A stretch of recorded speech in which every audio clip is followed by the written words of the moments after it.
That's what we want to do. Share screen, number 2. There we go. We did it. All right. You don't need to see all the slides. That takes away the mystery. All right. Today's training is all about a deep dive, a training, a tutorial about lead quality, getting better conversions and adapting, and how it's, how this actually works when it comes to online marketing. Okay. I'm excited to do this. If you saw my announcement, I said this one is going to be a doozy. And as I was preparing today's training, there's so many different thoughts and so many different offshoots that I'm hoping that some of the points, the greater points that will be made, are not lost, because of your nuanced situation. Because the reality is this topic is nuanced. So come with me for the whole journey. If there's a place, if there's something that you want to know, write it down. And I'm not saying this training is perfect, because again, it can seem complex, and I want to clarify this as much as possible. Before we get started, I want to remind you guys, I have a new video series, a new training, if you will, that I'm doing. Okay. And it's called Cases Closed. And the whole idea is to profile and do deep dives with folks who are using PatientStream and getting really great results in different parts. Some people are, Dr. Luis is going to tell us how he's crushing it with neuropathy. He's got a really cool approach, and I think we're going to learn a lot from him. I'm doing that with him. That starts, I think, next week. And then as I do more of those, then I'll just post them, and that'll be open source content for you to learn from, and hopefully glean from as well. Also, another quick announcement. I had posted this earlier in our group, in our group, that we are right now in a beta test, and I think we've got 3 folks right now doing it. I know there's a lot of people that don't know this, but we have a third-party contractor who is offering a call per lead call service. Okay. It's $5 per lead. And they have an extensive follow-up process, but they'll basically plug into PatientStream, follow up with people there, including phone calls, including scheduling, things along those lines. And it's a really awesome opportunity. In fact, I'm going to go ahead, and if that's something that you're interested in, I'm posting the link, the actual form, in the chat. And what I would like you to do is, if you say, hey, yeah, I want to do that, go fill out the form, and then shoot me a message via support, letting me know that you're doing that way, because we're in beta. I want to kind of watch this myself and see how things are going. So far, so good. But when we bring somebody in, a third party, I want to make sure that we're living up to the hype. So, excuse me. All right, get back to this. Here's today's agenda and our goals for today. So again, we're going to have an open and a frank discussion about why some clinics seem to have, have you ever felt like, man, it seems like everybody else is having success except for me, and this is like a continual cycle for you, right? But you're in groups, or you have colleagues who seem to have all this success, but you continue to struggle. So we're going to talk about that, and then I'm going to share my imperfect and ever-evolving perspective. Let me be emphatic about this. What I learn and what I continue to learn about converting leads into customers, or patients in this case, is ever evolving. And it's something that I try my very best to share with you guys, whether that's one-on-one if you have questions, or whether that's in trainings like this. I'm always trying to share what I'm learning. And by the way, I learn a ton even from our users. You guys will reach out to me, and you'll have figured things out, and that's then information that I can share with your colleagues here who also deserve to have this level of success. And so I want to share this imperfect and ever evolving perspective on how you can see where success is coming from and how you can model it both in your marketing as well as just your business success overall. All right. So before we get started, I want to make sure that the chat is working, that everybody's aware of how that works. So if you wouldn't mind, go down into the chat and say, let's get started. Let's go. I want to make sure you guys are here. I know we've got some folks here. So let me know that you are here and we'll get going. All right. Yes. Yes. Let's go. Okay. All right, guys. I hope you're excited. I'm excited. I'm also nervous. Okay. So I don't want you to think I have all the answers. I don't. I have a lot of answers and a lot of experience, but you know, we're here to learn together. All right. The first thing before we get started into anything, when it comes, whoever just came on, can you please mute your mic? Thank you. When it comes to business, when it comes to the different parts of our processes that are inside our business, we always want to see black and white. Our brains are defaulted to that way. The reptilian brain defaults to thinking black and white, you know, good, bad, whatever. The reality is in business, you do an audit. so true in marketing. Yep, please mute. The reality is the truth is always in the middle. It's in that gray space. Okay. And so I want to teach you, and I want you to start thinking and seeing in the gray, because what's cool is as soon as you start to see that the answers, the reality, the truth is in the gray, you come out with a realization that life is nuanced, meaning your experience and the person down the road or whatever, there's so many variables around you that you're not going to have the exact same experience that other people are having. And if you understand that that's a product of all of the different factors that go into marketing, into sales, then you'll start seeing in the gray and you'll start winning just because of your shift. Okay. So you don't want to default to, let's make sure that we have our mics muted, please. Okay. So,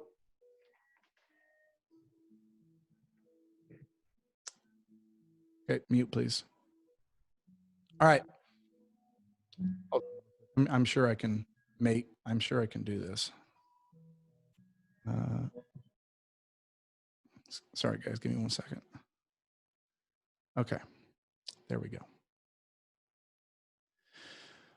All right, cash versus insurance. When you understand that first of all, a lot of the conditions and the opportunities that we promote are in the cash sector. Okay. And if you're a clinic that has been taking a lot of insurance, there's a different psychology that you have to adopt. And by the way, you adopt the cash mentality and everything else is easier. All your case values will increase, your care will increase, your care will go through the roof. Okay. Everything, if you have that cash mindset, then everything will improve for you. So cash transactions require a realized agreement on the problem before moving forward and a bulletproof education on your solution combined with unwavering certainty. What's the opposite of that? The opposite is being apathetic in addressing the problems that you're fixing. So if somebody comes in with neuropathy, you cannot sit back and be apathetic to their symptomology and to the cause of that condition, which our human nature is to not be so direct about those problems. But if you want to have a level of exchange that actually works and pays you money, you have to have a realized agreement on the problem. Okay. Bulletproof education. Every condition that you look at is going to require a re-education because people come in to your practice with different beliefs and different fixed ideas. You have to fix those from the get-go. They are your enemy. They are the things that's going to stand in the way of everything, whether that's people showing up for their appointments, whether that's people converting to care, whatever it is, fixed beliefs and those patterns are going to get in the way of them taking the next step. And then unwavering certainty. You have to stand by what you're doing. You have to say, this is going to help you. This is a fit for what you're doing. You can't be, I know that there's a lot of, there's a lot of hesitation in that. And there's a way to tactfully say, listen, we can't guarantee success for everyone. That's not realistic. And that's not, that's not realistic, and that's not true. However, based on my experience, you would be a perfect fit for our program. And even with your conviction, as long as you have that, and that comes through with everybody that touches a patient in your clinic, your front desk, your staff, whatever it is, if that uncertainty or that unwavering certainty comes through in the culture and the environment of your practice, you win. Okay? Without it, people walk. All right, let's get started real quick. So Sam Walton there's a story about Sam Walton that I really like. It's a funny story. I didn't know this, but back when Sam Walton first bought his first grocery store and was looking to change the model and adopt new ways of doing things in that space, a space that hadn't been reinvented for forever, right? He was looking for ways to get more customers, although he offered a commodity, in effect a commodity, meaning groceries, how to get more customers than the other people. And he came up with a silly idea, and it just so happened that it worked. You know what Sam Walton did in his first stores to get more attention than anybody else? Anybody know? Go ahead and use that chat. Does anybody know what Sam Walton did? And if you don't know, then I can certainly tell you. But obviously, he put ice cream machines, soft serve ice cream machines in front of his stores. That's weird. Why would he do that? Because Sam Walton understood the first thing that you need in order to succeed in business is you need customers. And if you need customers, you need marketing. And if you need marketing, you have to understand what it does. What does marketing do? Marketing gets you attention and awareness. That's all he needed. He needed the first principle of his business is he needed attention. And he understood that whatever creative idea he would come up with would have to achieve that goal. And it just so happened that ice cream is a great way to get people to stop and say, hey, I'm going to choose this new Walmart over the Albertsons next door or down the road. So it might seem hokey. It might seem weird. Wouldn't people just come for the better groceries? That's not what business people do. Business people focus on principles. And the first principle of business is he who has market attention controls the market. So this was a ploy, a creative approach, and it absolutely worked. Okay. So understand, as we go through this, I want every person on the call to understand that marketing's job is to get attention. Marketing's job is not to make sales for you. That happens when people go down the sales funnel. Okay. And by the way, a funnel isn't a digital product only. A funnel is, as far as the digital, like a landing page, that's the first step of the overall sales funnel. That happens when people walk in your front door, when people get on the phone with your front desk. This is all part of the process. Okay. So let's make sure that we understand marketing's job, because that's going to help guide us through the conversion process. Okay. I trained on this a while back. This is the lead spectrum, right? And I don't want to spend a lot of time on this. I feel like it's pretty straightforward, but basically when you're putting ads onto Facebook or the newspaper, anything, there is an audience of people out there that are a fit for that service. So we'll use neuropathy. I just led with that earlier, so we may as well use that. There's an audience of people out there who struggle with numbness, tingling, and they know that they've got nerve damage / neuropathy. They know this is a thing, okay? They all have their different beliefs. They all are at different stages of severity when it comes to their conditions and their symptoms. And so wouldn't it make sense that they might react differently to to the conversion process. Yes, it would make sense.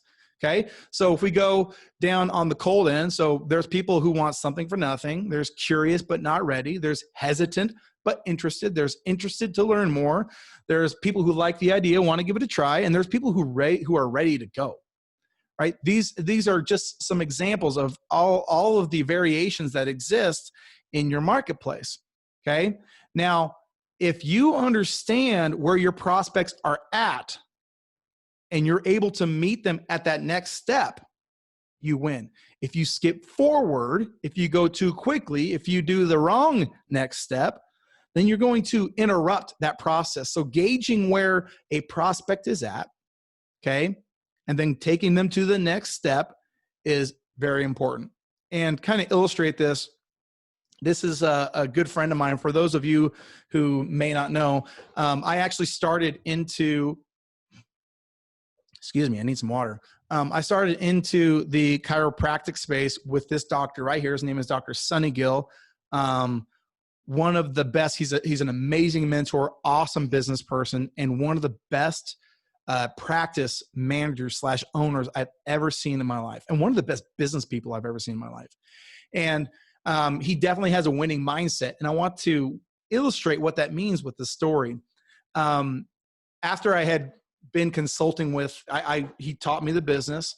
I consulted with him. I was a consultant for your practices. And then I started focusing so much on the new patient acquisition that eventually I merged over into what I do today, and which is new patient marketing and lead generation, things along those lines. And Sonny has supported me the entire way. And when we had initially started to do lead generation, he said, you know what? I have an acupuncturist that I need to keep more busy. And we went to a weekend conference and they were talking about cosmetic acupuncture. I think I want to try that. I think Sean would be a great fit for that. And I think we should do it. So what we did was I came up with an idea. I said, hey, okay, here's what I think the offer should be. Here's what the ad copy is. We launched that up. Jacob and I put that up, and boom, that thing went crazy. It went gangbusters. We were thinking, we are in the money. We're looking good. And I asked him how it was going. And his response to me was, it's not going as well. I know we're getting a lot of leads, but we haven't figured out the close yet. And what is telling about that statement is he understood that my job was to get him attention. My job was to get him people who raise their hand with a level of interest. Now, their interest wasn't to the point to where it's like, hey, we're ready to buy, right? We're selling services. We're not selling T-shirts in a digital store. We're selling services that in most cases cost thousands of dollars. So he understood that my job was to get the attention, and his job was to create the conversion process after that. All right. And the other thing that was interesting about this was he had figured out all of those conversion cycles for everything that he offered in his practice, but cosmetic acupuncture was a new one. Okay. So the point is, every demographic is unique. Every condition, every person has a set of beliefs and fixed ideas. Okay. You can start repeating your success once you're able to analyze, or in other words, deconstruct that audience, and then build a process around that, just the way Dr. Gill did. And Dr. Gill would write it down and make sure that his staff understood it. They would train on it, and then they would follow up on it, make sure that, hey, we had this many cosmetic acupuncture people come in. How did we follow the process? What worked? What didn't work? And they would move forward there. All right. So he understood the role. And because of that, this guy always makes money. I mean, when it comes to anything new he wants to do, a new condition, he always finds a way to make it work. All right. So problems and solutions. Problems are a symptom. Don't solve the problem, or don't solve the symptom, fix the source. And by the way, This is the first time I've ever done this training. I created it. I haven't practiced it on anybody. So if the flow feels abrupt, I apologize, but hopefully you're taking notes and listening, because I feel like the what we're covering here is things that people just won't cover. They won't talk about it. All right. So let's talk first about, a low contact rate. So here's what we mean. We're getting leads, okay, but we're not getting a very good contact rate. We're not able to get in touch with people as quickly or as readily as we want. I don't want it to seem like I'm pushing off blame. That's not the point. The point here is to identify possibilities. Okay, so we're going to go through each one of these. Low contact rate, demographic. So that's the first one on there, because if you look at, there's two niches, neuropathy and diabetes. These particular audiences are notorious for being a difficult demographic to convert ultimately. And that could be, a stereotypical lifestyle approach. That could be a lot of things, but I have noticed through my years of doing this that those audiences are a little tougher. Now, when you're looking at disc and spine and knee or joint, those seem to be a little easier as far as the demographic. I think a big reason for that has to do with the fact that, neuropathy and diabetes people, much of that is self-induced. And then spine and joint, much of that is just degenerate over time. And so it doesn't necessarily make distinctions based on, choices and lifestyles. So that's one thing to consider, is identify what is the demographic that we are that we're showing up on. Too long from the opt-in. So I know a lot of people feel like they have really good follow-up performance.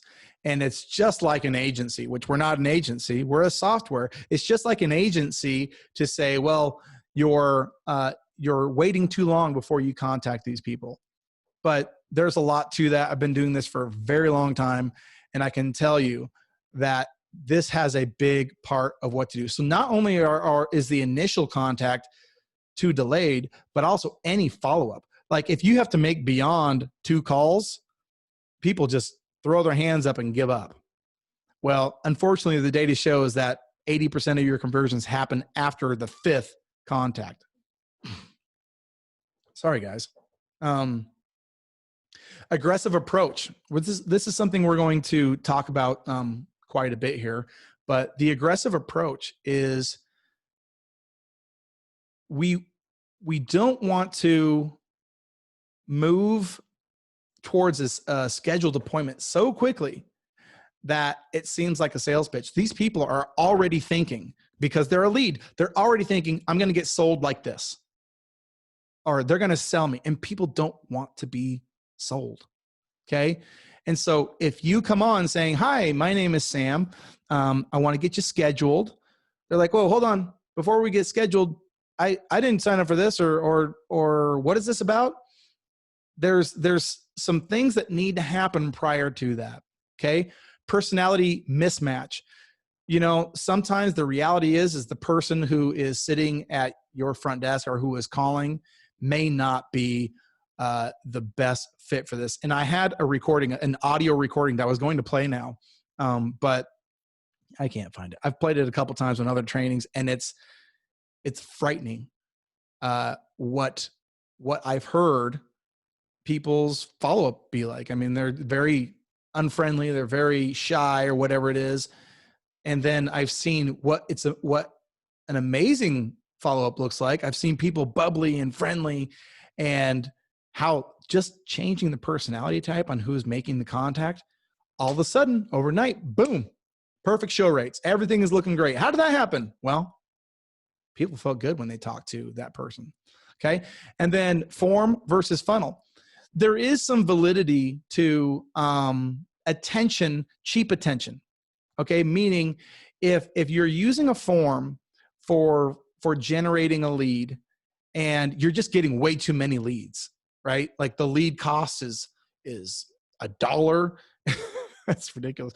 Lead cost is $1, and like it's just going crazy. It's like, well, maybe we need to add a little bit of friction and a little bit of pre-education with the funnel. Okay. But by and large, for the conditions that we're talking about and the offers that are inside of Patient Stream, these have been vetted so many times. And it's usually not the case where we say, hey, because a form is being used, that means the lead quality is low. No, these are people who have to click a button several times. They are raising their hand.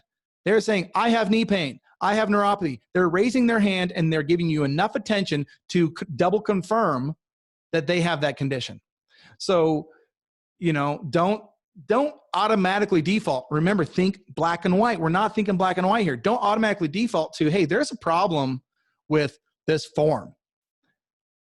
If there's a widespread problem with the form, we'll hear about it from not just a couple of users. We'll hear about it from across the board. Okay, and that's not, if that happens, we change it. Okay, so here's some things to think about with the low contact rate. Low show rate. Demographic, we don't need to go over that again. No personal connection, no direct commitment, and poor follow-up. I'm going to make a cool announcement at the end of this training. I had a conversation with a good friend of mine, Dr. Andrew Wells, and I asked him about this one thing specifically. And he said, all the things you're saying are correct, but if I were to put a more fine point on it, that initial contact when they're getting on the phone, it's not that the phone call needs to be long. It's that the phone call needs to be heavily loaded with questions and heavily void of answers. And we'll have more on that later, but basically, when you give people too much information on these initial calls, answering too many questions about their condition, what you end up doing is you end up giving them, it's almost like, I think there's a proverb or a scripture that says, don't give meat away when, oh geez, I'm just terrible. I remember this stuff. But basically you're giving too much to somebody who doesn't understand enough. The swine before in front of the pearl, or the pearl in front of the swine. Goodness, you guys, I'm on one. All right. So hopefully we kind of understand where we're at there. And it looks like I got a couple things coming in. Let me just make sure that.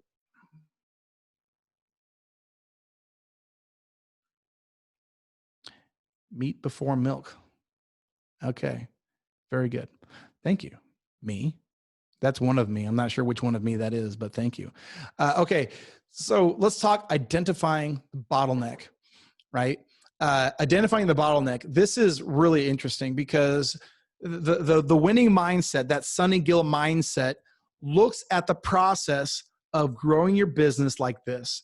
Every ladder, every step rung of the ladder is a part that you need to look at, focus on, and say, is this a source? Is this a symptom? Source or symptom, right? So this is kind of an example of what that might look like. In this example, in figure 1, we see great lead flow. That looks good. We see a bad lead to show. Okay. So we're talking like sub 30% average. If you're getting under 30% average, then that's not, and by the way, that's lead volume. So if you get 100 leads and you can't get 30 people to show, that's not good. Okay. Or maybe an average show rate that's under 50%. Okay. So that means you get on the phone with people, or you get people scheduled and less than 50% are showing up. That's not good either. That's below average. Right. So identify where your bottlenecks are and then start deconstructing and diagnosing the problem. So if we look at number 1, well, if we've got like that much throughput, that means we've got a good offer. We've got target messaging. The source that where it's coming from is credible enough to allow that flow, and then solid attention. Our creative and our offer and everything that we are putting out in front of a cold audience is solid enough to provide a nice spigot of attention. That's beautiful. That's what we want to see, right? That's good. Number 2, we've got terrible lead to show rate. What could be the cause for that? We kind of went over the delayed response time. The big ones are boilerplate post-lead follow-up. Okay. I did a training on this, and if anybody wants it, it's on my YouTube channel. I don't know if, no, actually it's unlisted. So I would have to send it to you. If you want it, let Heather know and I'll get it to you. But about making your follow-ups personalized, about making them feel like there's no level of spam in them. Put some heart in your follow-up. Okay. Bad demographic. That could be a part of it. Notice that is recurring. A crowded market. If you're in a market where you're one, I mean, we see this a lot with stem cell, especially, right? Because at the end of the day, 3 years ago, people had no idea what stem cell could do for joint regeneration or whatever. And so everybody and their dog jumps in, and now you got a market that's full of people who offer stem cells because they're a great cash service. But if you're in that environment, you need to just realize that you're going to have to do other things other than just direct response advertising to, you know, to set yourself apart. And then a low friction funnel. Low friction means it's too slippery. It's too easy to get in. I talked about this. You know, if you've got people, if you got too many people coming in, if your lead cost is too low, maybe we need to add some more friction in there. Maybe we need to filter people prior to, and maybe we don't even filter them on the lead. Maybe we filter them on the back end, right? Like, hey, before we talk, I want to ask you a couple questions. You got time? Tell me about your knee pain, right? You know, something like even a survey or something. There's ideas, there's opportunities, there's, you know, no lack of creativity when it comes to filtering people on the back end. Okay. And then, you know, if you're average, I mean, your show rate, this in image 3, that looks about average, but maybe it's less, you know? And again, maybe you're weighing your contacts without any questions. You're just going straight to the appointment. You're not allowing that person to relate to you. You're not doing anything like that. Okay. You're providing too much information. Again, information that is put in the hands of the wrong person is just going to, you know, disqualify them. They'll just not understand. You know, you need education with your information. Okay. Understand again, if that contact stays cold, you know, meaning there's no, they don't know you, they don't relate to you yet, there's no social commitment. If they know you, if they have, you send a text and there's a picture of your staff member saying, hey, my name is Haley, I'm going to help you with this, you know, then there's a level of social commitment. Wrong position. Maybe you got the wrong people doing the wrong job. I see this all the time. I did a training a while ago about personality types. I cannot tell you how big of a difference putting the right personality type in the right position can, you know, can make all the difference. And relatability, we talked about that. Adapt and improve. Okay. So I'm going to slow down just a minute. We've kind of gone through potential, you know, problem/solution and all those different things. Well, at some point we have to come up with a hypothesis and our best guess. And then we need to say, how are we going to make this better? We need to adapt. We need to improve our system. What does that look like? Well, the thing you want to do is you want to identify one bottleneck at a time, fix one thing at a time. And you always want to go closest to the source. Okay. So if it's, you know, if it's a imperfect show rate, if it's an imperfect show rate, then we want to go and say, okay, these are all the things that it could be. Based on what we know, what do we think it is? Is it the lead? Well, we've done offers like this before and it's never been a problem. It's never been a problem. So maybe we should go to this next thing. Maybe it's that, you know, we're not doing, maybe we've just used the out of the box follow-up campaign. I'm sorry, guys. We have a potential emergency. I need to go on mute here for just 1 second. Sorry.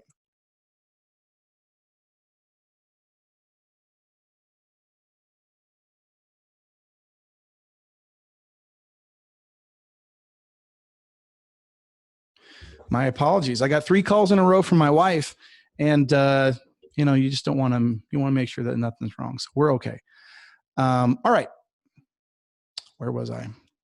Look at the source, create a solution, take control, test, ask. What I found is the more you take control and you create your own ideas and you test, the quicker and the faster you are doing it. Now, that's not to say when I say ask, I mean, come to us and ask questions. That's what we're here for. Okay. But also come to these trainings and ask questions here. Okay. Because somebody else who's struggling with your problem is here. That's why you're here at this meeting. If you don't ask a specific question, I can't provide a specific possible solution, right? And, other people will learn from stuff. And by the way, I will learn too, okay? And know when to pivot. Sometimes with a campaign, if let's say we'll go back to the stem cell example. You're in a place and they're doing a ton of stem cell. Well, do you want to just get louder? Do you want to just throw more money at it? Or do you want to try a different way, a different approach, a different service, a different offer? Know when to pivot. A good example of this is maybe 3 months ago, I really felt like our neuropathy, direct to office neuropathy offers were weak. I thought that they were not working as well. I'll freely admit that. And me and my team, we took a look at it and we said, hey, we haven't revisited this neuropathy section of our offerings for a while. This has got to become a strength. What can we do? And so we came up with a couple of new offers. We pivoted. That thermography offer is absolutely dynamite. It works amazing. I cannot tell you how excited I am about it, and also how excited I am to talk with Dr. Luis next week and share what he's learned, because that's what we're here for, right? So know when to pivot. Low patient conversion rate. So I'm advancing down the sales funnel a little bit more, and I'm going to kind of quick fire this. But let's say you're getting people into your practice, but you're not converting these people into patients. There's nothing having to do. I'm sorry if you've had enough conversation with them that they showed up and they have the problem. There's nothing to do with lead quality. Everything has to do with what happens when they get into the practice. Okay. And that is one where I have a high level of conviction. All right. I think that there's room for discussion prior, but if they arrive to an appointment and I hear this, like, these people are broke, this, that, and the other. And, there's a piece to that. But I think if somebody struggles with a condition and they're in your practice, I think there's some level of consideration for even those types of people. Right. And again, I'm open to discussion on that. But all right. So demographic could be one. Clinic environment and experience. I have a friend here in town, Dr. Matt Ogle, and he has a beautiful practice. It's a prenatal practice. And I tell you what, you go into that practice and you know that you're in the right place. You know that you're in the right place. You see the people around you, you see the staff, you see the design, the all of the considerations, the adaptations that he's made to help that audience, and you're in the right place. He has zero problem. I mean, I've asked him questions about these. I said, do you do any of this stuff? He goes, I don't do any of that. They just convert to care. They just convert to care. He does nothing. He says, hey, here's what your problem is. He shows them their x-rays. Here's what I think we should do. What would you like to do? And they just start care because he makes them feel through his staff training, their communication, the environment, that they're in the right place. Okay. Lack of education. People, and I'm guilty of this. Sometimes I feel like people should know what I know, and that's not fair because, I spend all my time on this. I don't spend all my time in a practice, navigating, HR and navigating, being the best physician I could be or whatever it is. I spend all my time on this. And there are times where I feel like you should know this. This is part of your business, but I also understand that you don't have to have a passion for marketing. I just want you to have a passion for understanding and growing your business, right? Certainty and conviction. I have talked to so many doctors who are very wishy-washy on what they're offering. And they're like, hey, this is a great way for the clinic to bring in extra revenue. But, I think there's a lot of different approaches. You got to think your approach is the best. You have got to be convicted and certain of your ability to help that audience. If not, it will bleed through the same way a desperate person bleeds through to, whether that's dating or anything else. Certainty and conviction is a huge tool. Lack of belief and proof. People who have a lack of belief or want to see more proof are simply not educated enough and not sold on your level of conviction. They don't know it will work for them. If you can prove and you can say without a shadow of a doubt that, again, not with any guarantee because we're not allowed to do that, but based on your condition and our approach, you would be a perfect fit for what we're doing here. If people hear that coming from you, absolutely they want to get rid of their problems. Level of risk reversal. Risk reversal, I've seen people say, hey, listen, if we can't help you, we'll make sure that we get you to the right place, or we'll make sure that we convert your current spend into something else. We provide some level of risk insulation. That's not a big one.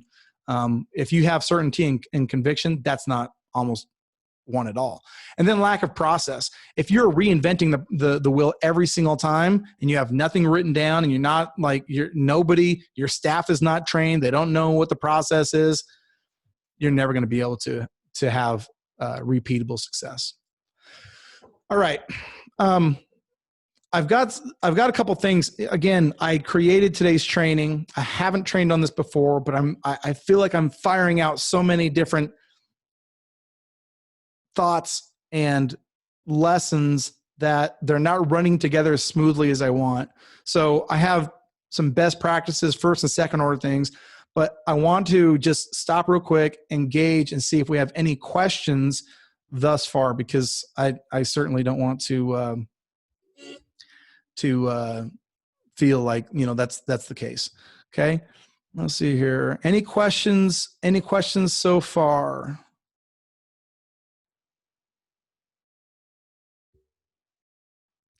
Any questions so far? If not, we can keep going. Lead volume. So lead volume could be a lot of things. Again, here's a good scenario. We had a client where historically, and some of this you need to understand and be transparent with your market. Historically, they're in a market where the lead cost is higher. So I live in Boise, Idaho. You spend $40 a day here and you'll get a lead to 2 leads a day, something like that, right? But if you spend $40 a day in Los Angeles, chances of you getting, that same lead volume is not as probable as being here, right? So some of it is the lead volume. Some of it is the market that you're in. Some of it is, sometimes people want to see, maybe we do a form versus lead. One of the really interesting things, there's a lot of variables to this, Jen, but one of the interesting things is, especially in the fourth quarter, which we're in the fourth quarter of an election year. And one of the things that we've noticed is there's markets where funnels suck. They don't load fast. They're not good. And there's markets where they do well. By and large, we are noticing a trend where lead forms are kind of where people want to be. Okay. They like that. And when I say people, I should back up.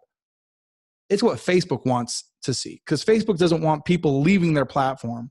So there's some variations on that.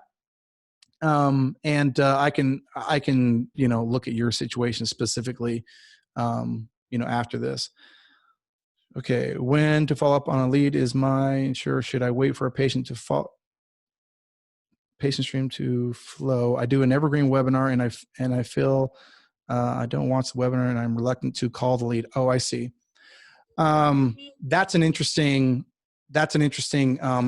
here's my response to that.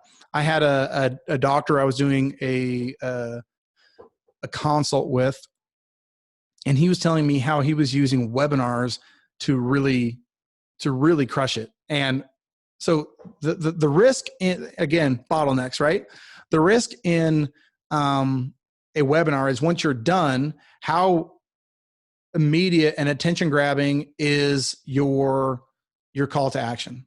Okay. Is it like an offer? And when we're offering like services like we're offering here, it's very hard to take people off of that, off of that into the conversion. So what he did, and again, this is creative thinking. What he did was when the webinar is happening, and they do live webinars, okay? So just, if you could facilitate this in a way, whether it's some other way, but what he did is he has, so today, right now, we have, Heather is on the chat, right? So Heather is a support agent here at, and a trainer, awesome support agent you guys have worked with. Heather is on the training with me here today. And what this doc does is he says, hey, so, if you have questions or you want to learn more, here's what we're doing. We want to get you a free consultation. You do that by messaging Heather directly right now. I'm going to sit here, we'll answer some questions, and we'll go through the process more, we'll do whatever. But please reach out to Heather right now in the chat. This is how you do it. And, see about getting an appointment. And they schedule directly from the webinar. And he says the level of conversions that they were having pre and post skyrocketed. So that's a very unique approach. But I guess overall, it's just come up, if you have a different funnel, if you have a different sales cycle, what are the ways the cool thing is you've identified the problem. Now, what are possible solutions? Okay. Sometimes a text message happening right afterwards is a good thing. And sometimes it's not. It's going to be like, hey, listen, we're absorbing all this information. We don't want to talk right now. Getting people to buy or to convert when they're in the buying mindset is so important. Okay. Excuse me. All right, let's continue here. Okay, let's continue, and then we can come back. Thank you for the questions, good questions, and we'll come back here at the end. Best practices. So I want you to look at your business. Okay, I want you to look, and so first order and second order, these are consequences. So a first order consequence is the foundation of the house.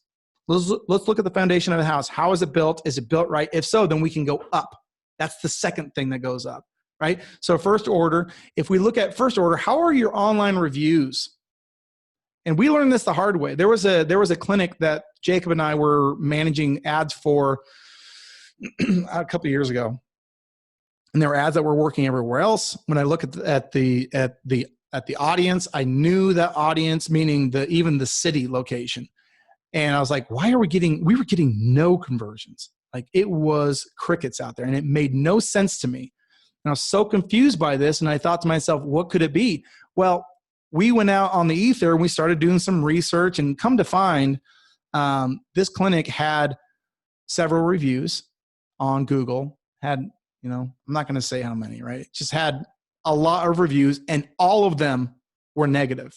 These guys are scammers. These guys are this. These guys are that. And that was it. That was the thing. You can't, no matter how much you shine a turd, it's still a turd. So we learned that one the hard way. Websites are for consideration. What do I mean by that? If you have a website, what you want is when people show up there, they get answers to their questions. And you have demonstrative videos or illustrations or whatever. You educate people on your website. People are going there. People will find your ad, and we can track this. People will find your ad on Facebook. They'll go, oh, I wonder if, that clinic is a good clinic. I'm going to go to their website. And if you've got a website void of any information, you got no reviews, they're like, no, thank you. So make sure you have a place where people go and they can see, that, your stuff. Improve your social score. Get more reviews on Facebook. Get more reviews on social. Anything you post on, if you post a blog or you post a video on your website, that should be posted on social. People should see some level of commentary of content on your Facebook page. Okay. Personalized landing pages. We here at Patient Stream, we give you awesome funnels for the majority of the conditions. Now we're coming up with more and more conditions quickly, and having forms there allows us to accelerate the level of which we can offer those. So sometimes we don't have landing pages available, but for the majority we do. And these are great, but they're always better when people see that it's not boilerplate. This is your landing page. It's got your testimonials. It's got your picture. It's got your, education, testimony, all these things. Personalize your landing pages. So that's first order. If these things are good, you feel solid about these, then you're set up really well to appear, like a champ to the audience. So second order consequences. What are some things that we can do, making sure that all those things are good? Make sure that initial contact is geared towards questions, and do not answer too many. Your goal is to not, when you're on a conversation, you need to be in the driver's seat. You need to be directing where that goes. And you do that asking them questions. Before we get started, I would love to learn a little bit more. I know you are interested in coming in to see about our neuropathy program, but can I ask you a few questions about that? How long have you had it? On a scale from 1 to 10, this, that, and the other. That's not good. That's okay. We can help you with that. Here's what I'd like to do. Can we get you in the next couple of days? We have these times available, which one of those works the best for you? And the whole time you're guiding, you're relating, because you're asking them about them. Okay. Ask more questions, share less info. Don't ask for the second date before the first is over. You wouldn't do that. So whether it's your texting, your emails, your phone calls, find out about them before you go in for scheduling the appointment. That's very important. Add heart to your follow-up. I don't know if Michelle's on the call right now, but she's the best example of this. And I share her story all the time, or kind of what she's doing all the time, because we did this training 2 or 3 months ago, and I said, this is what you should do to win. She went in and she added staff pictures, testimonials. She even took what I'd written and she put it in her local vernacular. She's from Texas. Do that, personalize it, add heart to your follow-up. It will make a difference, even if you think that it won't. The phone's your friend, don't be scared of the phone, especially if you're getting leads, but you're not getting people to show up. Start picking up the phone and see what's going on. Okay. And if it's one person who's at the point of it, maybe give that person a break and let somebody else try it. Okay. Identify, understand, and then execute. And then, make sure that you have a regular protocol for your reactivations. Okay. Timing is everything. If somebody raises their hand, that's the beauty of our funnels. You're not going to get a lead unless it's, you're not going to get a lead for one of our knee campaigns or neuropathy campaigns or whatever it is, unless that person has that condition. They wave their hand. Timing is everything. Just because they, got busy, or maybe they woke up today and their symptoms weren't as bad today, and so it's not top of mind, but timing is everything. Okay. So having regular reactivation windows, that's what's going to keep your schedule stacked up. And that's what's going to keep things rolling along and more predictable. Whew. I am running on low energy here, folks. We've got a lot going on here. I'm sorry if this is long, but hopefully this is helpful. Important questions. When you're thinking in the terms of marketing and what it means to your practice, even if your marketing wasn't going perfectly today, if you continue on the approach you're doing now, you're getting leads, and maybe your conversion rates aren't the best, will your practice be better a year from now than it is today if you continue, right? What is the value of having a list of hundreds of hand raisers, people who've raised their hand? What is the value of that? I've seen some pretty cool stuff, and I know for a fact that having a list of people who have raised their hand signaling, hey, I've got knee pain, I've got whatever the thing is. That can make you in times of scarcity. That can really help you. And then make sure that you're thinking less on the symptom side and think more about identifying the source. Whew. All right. I told you guys, I kind of talked about this earlier. This is my good friend, Dr. Andrew Wells. He owns a business called Simplified Practice Integration, Simplified Integration. Great guy. And I was going to get him to come on here with me because honestly, I don't think I think my perspective, while experienced on this, is not as good as other people's. And he's one of the people who I really respect in this space. And I said, hey, here's what I'm talking about today. What do you think? And he gave me some insights which went into today's training. But I said, man, we need to do more on this. We need to share actual tactical approaches and things along those lines that you have that I could share. And he said, let's do it. So I talked with him today. He said he's willing to do that. This is a guy who's owned and managed several seven-figure practices. If you don't know who he is, he's awesome. And he did that. He grew those practices using Facebook ads and leads. And he learned, he even told me before, before I got on today, he said, my experience with Facebook ads is if you understand the nuance and how they work and you have a couple of tricks, you can scale at will. And so he's going to potentially, I'm going to schedule a training with him potentially next week or the week after. I will let obviously any of our users know about that. That way you can attend that training. But I'm super glad that, I've got cool friends like that who are willing to share, and also cool friends like all of you who, if you're doing something also that you say, this is dynamite, come on, let's do something like this. I love it. Let's do a cases closed like Dr. Luis. All right. Questions and maybe answers.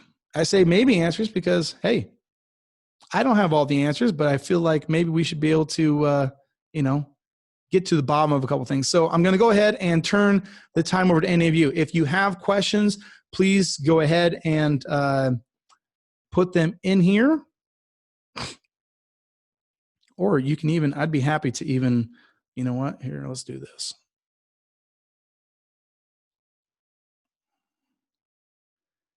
Okay. If you have any questions, you can either chat, throw them in the chat, or I can even bring you on. I'd be happy to do that. I know, and honestly, I know I threw a lot at you today. As I was going through that, I'm like, oh, well, it's not a training I've done before. And I know there's a lot in there. So I'm hoping that, I'm hoping it wasn't too overwhelming.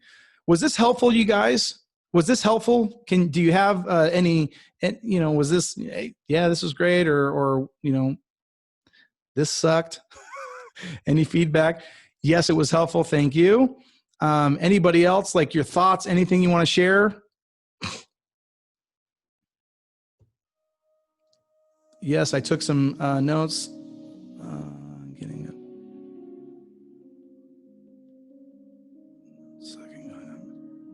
Well, good, Charles. That's awesome. That's what I want to hear.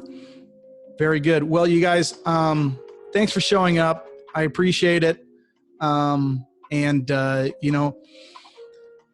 Jen, I'd say reach out to Heather. If there's anything specifically, she'll go ahead and direct that over to either myself, Addison, or Jacob, and we can help you out with that. But, every market's a little nuanced, so make sure that we're here to help.